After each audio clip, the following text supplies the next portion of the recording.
G'day, sports fans. Thank you for tuning in to another episode of the Sports by Fry podcast, coming at you on a Wednesday evening. I think as we get closer to footy season, I'll try and ramp it up and do a Tuesday and a Thursday pod, along with the well-coveted Sunday sit-down with JLO. But until then, while we get through the last bit of pre-season and before the NBA playoffs rock up, I'm going to do 2 episodes a week, one on a Wednesday and one obviously on the weekend, joined by the great man. But today, flying solo, I want to talk a little bit about AFL Fantasy. I know that we're still 4 days away from round 1, so there's still plenty of tinkering to be done with our teams, but there's some interesting trends that I've noticed and a couple of players and bits and pieces that I want to discuss pretty openly.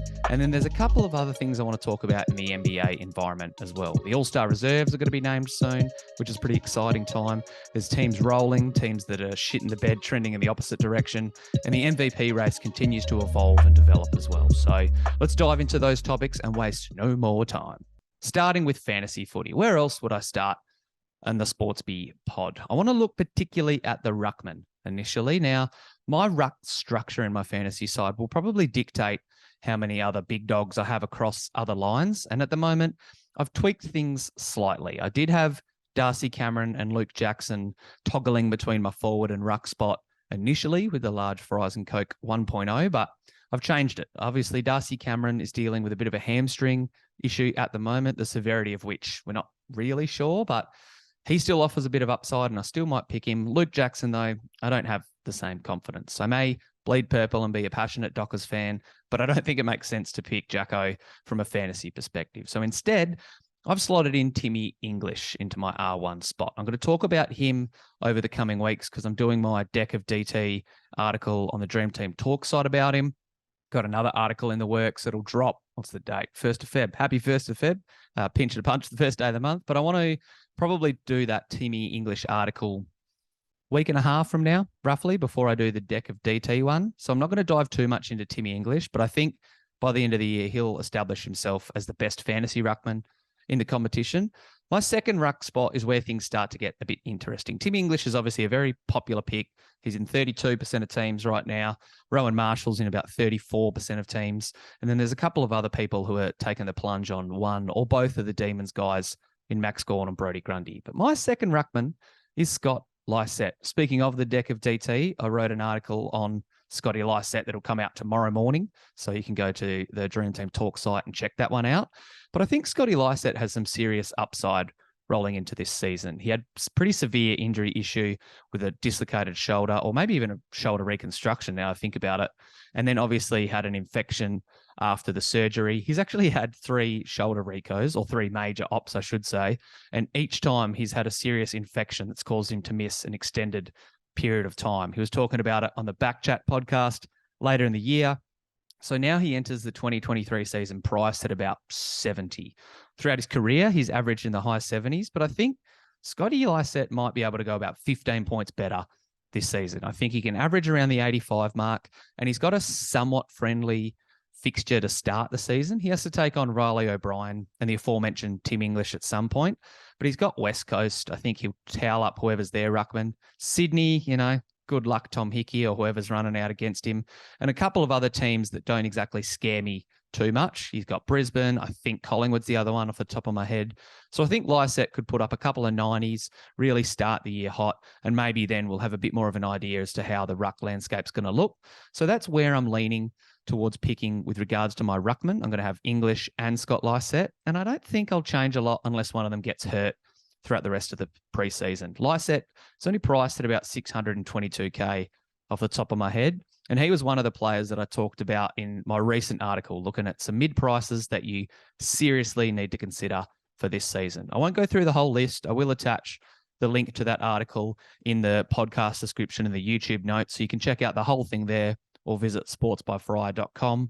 But Lycett, like I said, has a lot of upside, and there's plenty of players out there that offer the same appeal for fantasy coaches who are slightly underpriced to commence the year. At the moment, down back, some of the players that I talked about include Elliot Yeo and Nick Caulfield. Yoe's and Caulfield, actually, for that matter, have been in and out of my side, depending a bit on my team structure and makeup.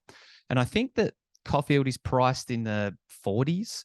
And obviously, we've all talked about Elliot Yeo, and if he does go back into the midfield for the Coasters, then he's probably going to be 10, 15 points better than what he's priced at as well. I've also got Dommy Sheed. There's actually a lot of Eagles that offer tons of fantasy value, if you ask me, rolling into this new season. Dom Sheed, I think, is poised to have his best year of his career. I talked about him on the most recent episode, and I talked about him at the start of the fantasy season when the platform first opened as one of the players that you must pick, and I haven't changed my tune. I still think he's going to be great. Still love Dominic Sheed. He's obviously famous in West Coast folklore, and I think that he can offer plenty of upside as well, priced 66, I think is his break even. He's going 90 plus, I reckon, this year. The last one that I have in my side at the moment is Jason Horne-Francis. I didn't include Wayne Miller in this article, his now crosstown rival, but he's another one who's found his way in and out of my team in the last week or two. I'll talk maybe about him an extended length because, like I said, kind of overlooked him in this article that I'm mentioning. But Horne-Francis, I think he underperformed a bit as a rookie. He only survived 1 year at North Melbourne before requesting a trade home. He has had surgery on both knees in the off-season, so that'll scare some coaches off. It's priced at 62 though, and I don't know about you, but after watching his draft highlights, some of his VFL highlights, I know that that's lesser competition, for lack of a better word, but he's still an elite player. He still looks like he's going to be a clearance bull, a Paddy Dangerfield type of player where he uses his elite acceleration and burst of speed and a bit of power to get out of stoppages. And I think he's going to show glimpses of that this season. And given his price in the 60s, I think an average in the low 70s, maybe pushing 80 is where we're going to see Horne-Francis this year. A bit will depend on how healthy he is and how quickly he's able to build back up to full strength after this off-season surgery. But all reports indicate that he keeps slowly building his training loads and he's trending in the right direction. So for that reason, he's sitting in my team. There's a couple of other of those mid-prices who I'll consider. Christian Salem, James Worpel, Lloyd Meek as well, the Hawthorn ruckman. He may offer coaches a very handy R2 option if he's going to be the lead ruck at the Hawks. But some of those mid-prices have a little bit more risk attached to them than others. So make sure you go through the list with a fine-tooth comb and find out which ones appeal to you for season 2023. Quickly, before I transition into a bit of basketball talk, I want to just touch on the top line midfielders. Now, at the moment, I've got Jack Steele and Tuke Miller in my team. First iteration of the large fries and Coke had Andy Brayshaw in there. And as a Dockers fan, he may find his way back into my team before round one. But it's very tight at the top. I know that Rory Laird's priced a little bit above the others, and some people are paying up for him, which makes a lot of sense. The bloke averaged 120 across 20 games last year. But guys like Callum Mills, Clayton Oliver, Jack McRae, I'm probably blanking on a few others, but you can probably put all of them in a bit of a basket because I think they're all going to be pretty similar. Obviously, we can't forecast injuries and exactly what their projected roles are going to look like, but I wouldn't be shocked if one or a couple of them went 115 plus. McRae, I wrote about him again in the deck of DT. He scares me off a little bit more because his numbers tend to tail off in the back half of the year. And now that Dunkley's gone, I wouldn't be shocked if the Bulldogs decide to deploy some of their other younger or untried guys through the CBA rotations. And McRae might have to spend a bit more time starting on a wing or at a half forward. Imagine McRae getting forward status. That'd be pretty handy. So I think I've almost ruled him out, but there was a team that I made the other day and made a few tweaks and changes where he sat there next to Tuke Miller and I took Steele out. So regardless of a bit of personal preference, I think with regards to all those top line midfielders, you want to look at the guys who tackle a shitload. And obviously the reason that they're fantasy stars is because they do fill up the box score in a lot of areas, especially in the tackles. Steele, he's been leading the tackling count, if not annually, then over the last, I'd say 3 years, he probably has the most tackles in the league. Clayton and Rory Laird are no strangers to tackles. Rory Laird last year set the single game record for the most tackles in a contest. So a lot of those guys do have really high tackle numbers, and I'll be interested to see not just how many centre bounce attendances they get throughout the trial matches, but the tackle count for a lot of players. One of the guys in the cheaper mid-price section that I talked about was Jai Cully, tackling beast. I think he nearly had more tackles than he did disposals in his 4 senior games last year. So keep an eye throughout the preseason and the rest of the practice matches and that who's tackling a lot, especially of those superstars, because if they're showing intent and tackling a lot in the practice games, hate to see what they're doing when round one finally arrives. All right, basketball time. This probably won't be as long as the AFL Fantasy section because I do plan on doing a lot of basketball talk with JLo when our Sunday sit-down rolls around. But it's pretty exciting time of the year. We're about to get to the trade deadline. We're about just over a week away from that. We've got the All-Star game coming up. Like I said, we know the starters, the reserves are being announced soon. And amongst all this, there's actual games going on and players performing. So the Philadelphia 76ers are a team that I want to spend a few minutes on. They rolled a 20-5 record in their last 25 contests. They just lost to the giant killers Orlando last time out, but Embiid has squarely put himself back in the top couple of contenders for the MVP. He's leading the league in scoring at the moment. In a head-to-head match with Jokic just last weekend, he looked like he was a dominant big man. He looked like he was the best player on the floor, scored 47 points, and really outshone Jokic. I don't think I'm going to hold one game, with too much weight when it comes to addressing the MVP race at the end of the season, but it's something worth mentioning. Philly are rolling. And a big part of it is not only that Joel Embiid is playing like an MVP and a true superstar. We all know that he can do that. James Harden's actually started to play the basketball that we've all wanted James Harden to do. Instead of dribbling at the top of the keyway for half of the shot clock or 3/4 of it, he's actually initiating the offense, getting the ball to Joel, shooting a lot of catch and shoot threes, or a lot more compared to Harden in the past, which is very encouraging for Philly. The start of the season, I actually put a bit of my financial capital on the Sixers to win it all. And I think this isn't win a title or bust for Philly, but they need to go on a deep run this year. I'd like to see them make the conference finals. I think anything less than that is a failure for them. And we've seen that Harden becomes a bit of a shrinking violet when the lights are the brightest. So Philly's play right now is really encouraging. I don't know if they're going to be able to maintain it when the postseason rolls around, but if they finish with a top 2-3 seed, they might even finish with a 1 seed the way that they're going at the moment.